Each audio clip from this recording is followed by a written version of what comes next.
Om Swastiastu. Hai, selamat datang kembali di Ekspedisi Alam Lain, channel kesayangan kita semua. Masih bersama saya Yogi dan saya Gus Robin aja. Nah, kali ini kita akan membahas dan jalan-jalan sebentar ke sebuah gunung yang penuh akan misteri ya, dinamakan Gunung Kailas.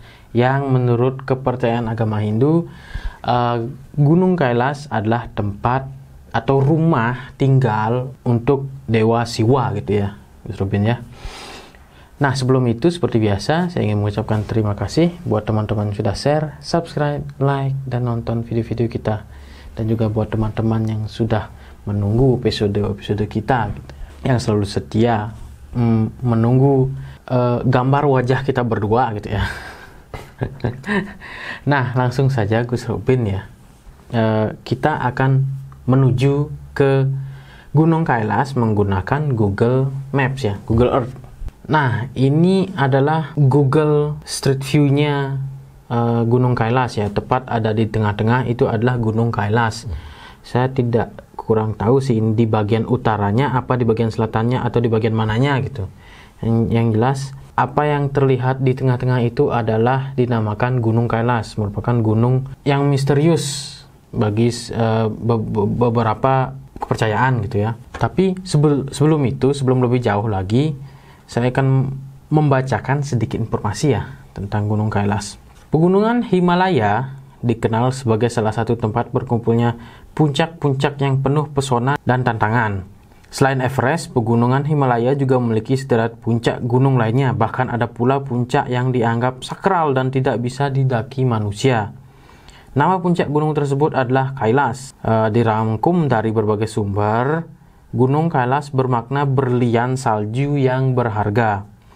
Walau tinggi Gunung Kailas tidak sampai mengalahkan Everest, namun puncak ini konon tidak bisa didaki manusia. Hal ini dikarenakan Gunung Kailas disebut-sebut sebagai puncak gunung paling suci di Asia, bahkan di dunia. Gunung Kailas dianggap sebagai gunung sakral bagi miliaran orang yang memeluk agama Hindu, Buddha, Jainisme, Bon, dan agama suku asli Tibet. Salah satu cerita menyebutkan bahwa ada puncak suci yang dinamakan Meru dan merupakan pusat semesta sekaligus tangga menuju surga.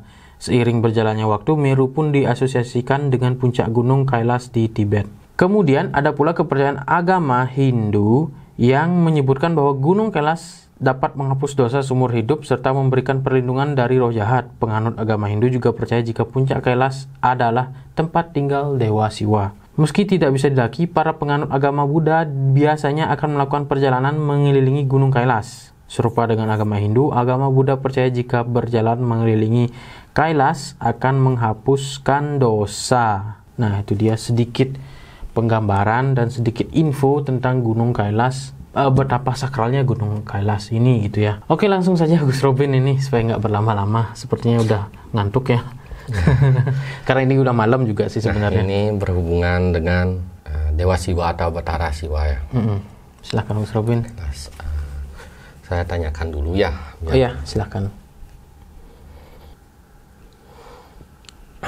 Sedikit jawabannya ya. Sebenarnya beliau bukannya tinggal. Dewa Siwa itu beliau tidak tinggal di Kailas. Itu hanya persinggahan. Di mana beliau biasanya menyendiri di puncak Gunung Kailas yang ada saljunya itu, duduk dengan posisi meditasi atau tapa mudra. Tapa mudra itu seperti ini meditasinya. Itu dia. Gini ya? Ya, itu mudra nama. Itu hanya untuk melakukan itu di Gunung Kailas. Menyendiri, pertapaan. Beliau bukan tempat tinggalnya. Tempat tinggal beliau tetaplah di Siwaloka. Siwaloka itu tidak ada di dunia ini, namun di luar dari dunia ini, di atas bumi ini. Sama seperti Suryaloka, tidak ada. Itu Brahma Loka, Wisnu Loka, seperti itu. Surya Loka itu tidak ada. Seperti dimensinya sendiri gitulah ya. Di alam semesta di atas bumi. Oke. Kalau Gus Robin lihat dari sini sosoknya apa saja yang Gus Robin lihat? Di bawah itu ada yang berpakaian kuning, ada yang seperti Buddha, ada yang seperti Hindu. Di mananya? Di bawah-bawah. Di sini. Di puncaknya ya. Di puncaknya. Yang paling misterius ada apa? Di sana ada senjatanya Dewa Siwa yang tertancap. Trisula.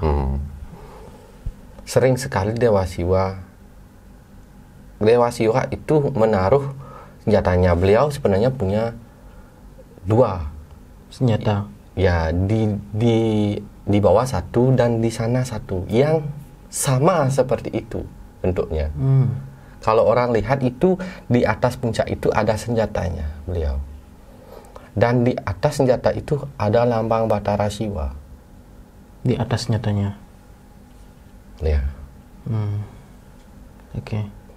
Lalu apa lagi? Beberapa aksara-aksara dewa itu ada di atas. Saya lihat. Dan di atas puncak itu. Di sini ya? Ya, di atas itu. Dan di atas puncak itu ada 2 naga. Naga? Naga, penjaga. Warnanya? Merah 1, hijau 1. Oh, oke. Nah, di 4 sudut ini, mungkin sudut ini, sudut kiri dan sudut kanan. Sudut kiri dan sudut kanan ada 2 raksasa.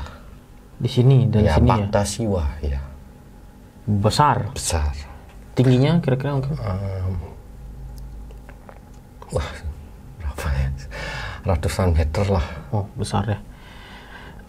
Bentuknya sendiri gimana? Bertanduk. Tapi positif ya? Bhakta Siwa ya. Semua Bhakta Siwa meskipun beliau itu raksasa, dia sudah menjadi Bhakta ya, sudah disucikan. Disucikan ya. Oke. Banyak di sini ada sebenarnya. Di mananya? Di luar banyak di apa namanya, di samping-sampingnya, di atas ada burung besar berterbangan di sini. Burung-burung gaib gitu ya? Ya. Besar-besar gitu ya? Besar. Dan di atas sana ada orang yang berbaju kuning seperti orang India, ada yang berbaju kuning seperti agama Buddha, dan ada yang berbaju putih. Nah, yang baju putih itu seorang bagawan yang mungkin beliau tidak ingin disebutkan namanya. Beliau dari India. Terkadang di sana beliau datang seorang yang melegenda, bagawan yang pertama kalinya sebagai pemuja Siwa dulu, yang mungkin tahulah di Mahabharata. Bagawan tersebut yang pernah menghentikan senjatanya Dewa Krishna melawan Aswatthama. Nah, itulah. Tapi saya hanya kasih kode, jadi saya tidak boleh menyebutkannya. Tidak boleh menyebutkan. Jadi ya, bagi orang-orang yang tahu bolehlah sebutkan itu. Ya, rahasia umum lah jadinya kan. Lalu tadi kan disebutkan ada yang baju kuning gitu ya. Beliau-beliau ini siapa? Dari India ada. Boleh disebutkan? Sama juga tidak? Tidak ya. Resi dan bagawan. Oke, berarti lebih banyak sosok-sosok yang mahaguru gitu ya? Mahaguru ya, mahaguru. Acarya ada kadang-kadang di sana, banyak di bawah. Di atasnya itu mahaguru. Oke, berarti banyak sosok-sosok yang memang sifatnya lebih ke suci gitu ya, lebih mencari kesucian gitu ya. Banyak dahulu petapa-petapa yang memang diizinkan untuk datang ke sana oleh beliau. Beliaunya tidak setiap hari ada di Kailas untuk muncul di Kailas. Apakah ada pertanda kalau misalkan beliau ada di Kailas? Setiap tahunnya beliau pasti datang ke Kailas. Pertandanya adalah angin kencang, petir, seperti di udara. Cuaca itu seperti senyap, namun ada petirnya. Bagaimana ya menjelaskan? Aneh angin ya, ya, angin. Aneh mungkin ininya. Angin yang kencang katanya. Tapi senyap gitu ya. Lalu apakah maksudnya ada hari tertentu gitu? Apakah memang enggak acak gitu atau gimana?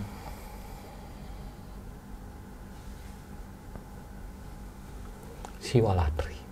Oh. Saya jelaskan ya. Dikasih tahu boleh Siwalatri. Beliau ada di sana.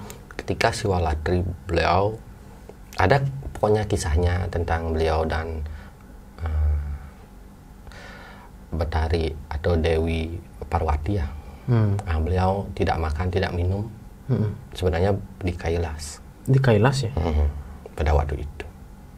Oke. Makanya ketika Siwalatri itu beliau selalu turun ke dunia. Entah itu ke Kailas, entah itu keliling di seluruh dunia. Di seluruh dunia. Namun tidak lama. Hanya sebentar. Hanya sebentar. Oke. Setelah 24 jam beliau keliling, biasanya beliau akan datang pada setelah jam 12 malam. Lewat sedikit jam 12, beliau pasti di Kailas. Di Kailas. Saat Siwalatri. Saat Siwalatri. Oke. Pertanyaannya adalah kenapa Gunung Kailas yang dipilih beliau? Padahal kan beliau sebenarnya tidak suka keramaian. Oke. Beliau suka ketenangan karena daerah Kailas itu di sekitarnya itu tidak ada apa. Ya, sulit dijangkau juga. Medannya juga sulit ya. Kalau manusia yang sampai menjangkaunya berarti kan kotor. Takutnya kan ada yang datang bulan, datang ke sana. Ada yang mungkin buang sampah. Jadi tempat yang masih suci dan belum dijamah oleh manusia dan di sekelilingnya sepi adalah Kailas. Asri gitu ya, lestari gitu. Beliau tidak suka keramaian. Ya karena tadi kan dibilang saat beliau menyendiri gitu. Artinya kan memang butuhkan ketenangan. Dan itu Kailas dipilih dahulu karena ketenangan. Ya ada cerita. Nah, tempat yang bersejarah bagi beliau dulunya. Di saat itu melakukan penebusan dosa juga. Ya. Oke. Di sini kan disebutkan dari beberapa tadi kan disebutkan dari kepercayaan mana itu kalau ada tangga menuju surga gitu dan pusat dari alam semesta gitu. Sebenarnya Kailas bukanlah tangga menuju surga. Yang jelas antena menuju alam surga dan alam dewa mungkin ada, tapi secara gaib. Secara gaib ya. Tapi kalau menuju surga dimanapun sebenarnya surga itu beda dimensinya. Beda dimensi ya. Iya, beda dimensi dengan alam dewa. Tidak satu arah dia. Tidak satu garis dengan alam dewa. Oke. Sebenarnya berpisah, cuma tingkatannya surga di bawah alam dewa, di bawah alam malaikat surga. Letaknya tidak satu sejajar, tidak paralel. Seperti yang dibayangkan. Tapi seperti kita nggak sejalur gitu. Nggak sejalur ya. Ada dimensi sendiri. Ada dimensi sendiri ya, nggak sejalur. Terpisah gitu. Dengan alam dewa. Oke. Namun di atas alam itu ada alam dewa. Itu maksudnya. Ya. Nah, tadi kan disebutkan juga dari kepercayaan itu intinya Gunung Kailas ini adalah sakral, gitu. Sakral. Tidak boleh didaki. Kalau ada yang bisa lihat ya, itu ada cahaya nyampe di atas. Ke atas lurus bumi, gitu. Ya, lurus. Ada cahaya. Ya, kalau orang biasa tidak ada cahaya, itu paling lihat matahari, awan itu lihat. Ya nggak bisa lah, jelas. Karena cahaya itu nyambung dengan senjatanya beliau. Munculnya dari senjata beliau gitu ya. Sampai sejajar dengan senjatanya beliau. Warna cahayanya apa? Putih cemerlang gitu ya. Ya, seperti cahaya matahari putih. Oke, saya sih nggak lihat apa ya. Iya, nggak mungkin lah lihatnya. Ya, saya lihatnya sih gunung, bebatuan. Lalu misalkan kalau ada orang yang mendaki, apa akibatnya? Sampai di sana. Kemungkinan ya dia akan meninggal kalau selamat sampai di rumah atau di akhirat itu dihukum, karena memang tidak boleh manusia untuk menginjakkan kaki sana.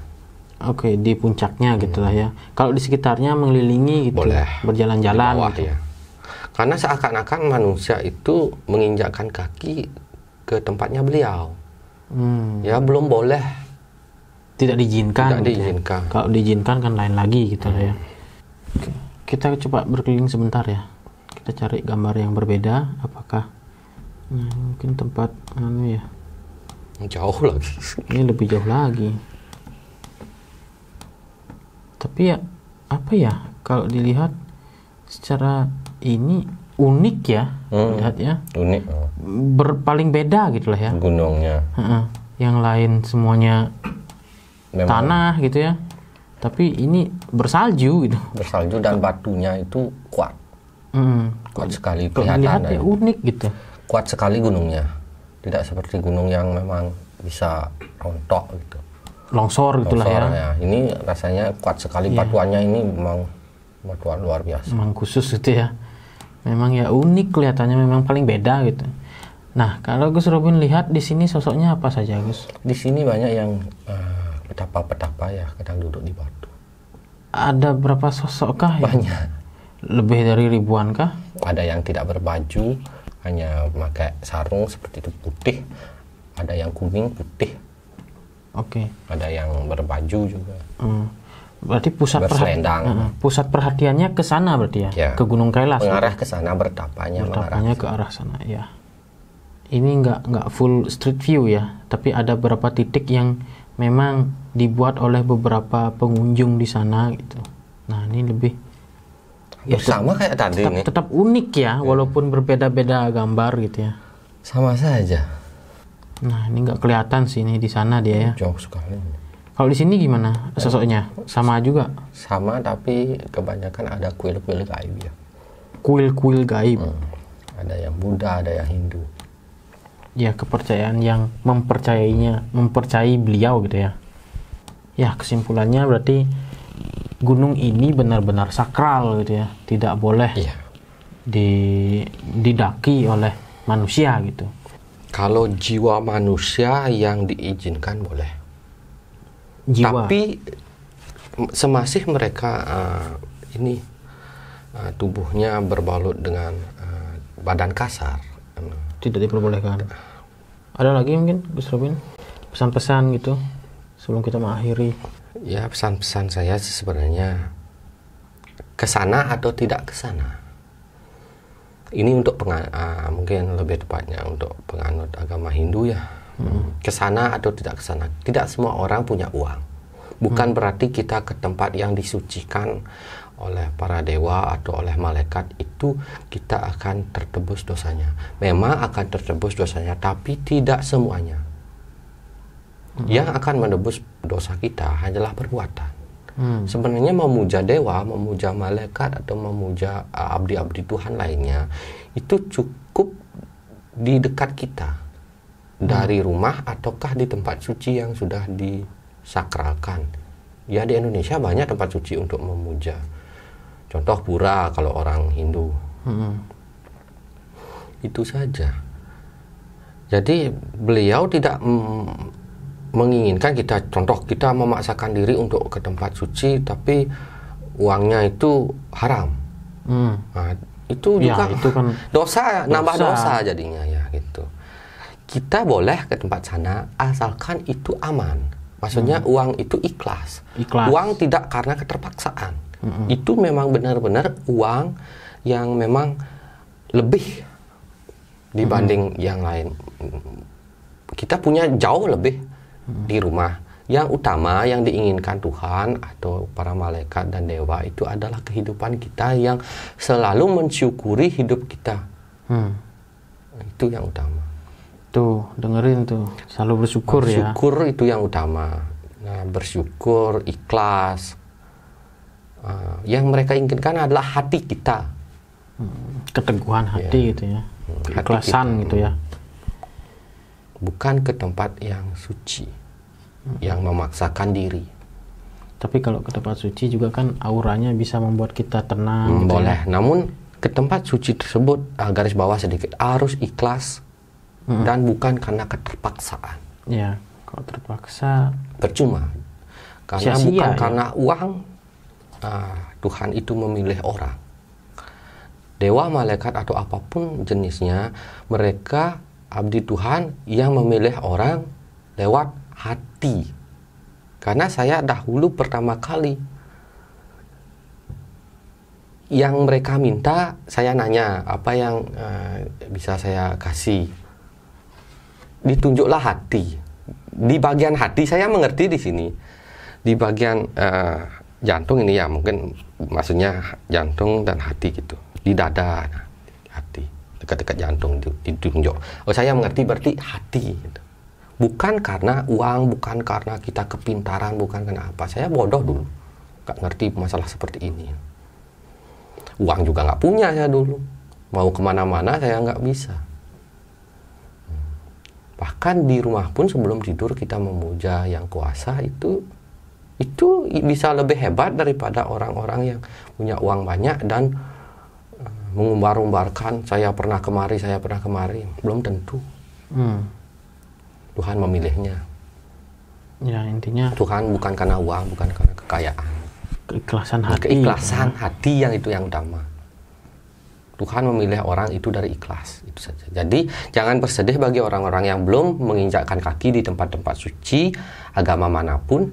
Kalian masih bisa untuk memuja Tuhan dari rumah dan dari hati kalian. Ya. Bukan uang yang dipilih Tuhan. Itu pesan saya. Keikhlasan hati dan selama itu bersyukur. Ya, kesimpulannya cukup hebat ya. Oke, sekian aja dari kita. Kami pamit undur diri. Saya Yogi. Saya Gus Robin aja. Nggak isi OMG. Yo, benar ya, lupa ingat saya. Malah saya ingat terus ya. Gus Robin OMG ya, mungkin karena OMG lovers mungkin ya. Enggak. Ya. Enggak. Saya nggak OMG lovers. Bagi OMG lovers ya, terima kasih sudah menonton video saya. Nanti juga banyak ada video-video yang bermanfaat dan sebagai petuah-petuah atau nasihat yang mungkin bisa berguna nantinya. Ya, kita selalu menghadirkan pesan-pesan yang baik gitu ya, untuk mengingatkan kembali bahwa berbuat baik itu adalah hal yang benar gitu ya. Ya jelas lah. Pasti. Oke, jangan lupa di-share, subscribe, like, dan tonton video-video kita yang lainnya. Kalau teman-teman ada pertanyaan, silahkan tanyakan di kolom komentar atau kunjungin media sosial kita, ada Instagram, Facebook, dan Twitter. Kami pamit, Pramu Santi. Om Santi Santi Santi Om. See ya.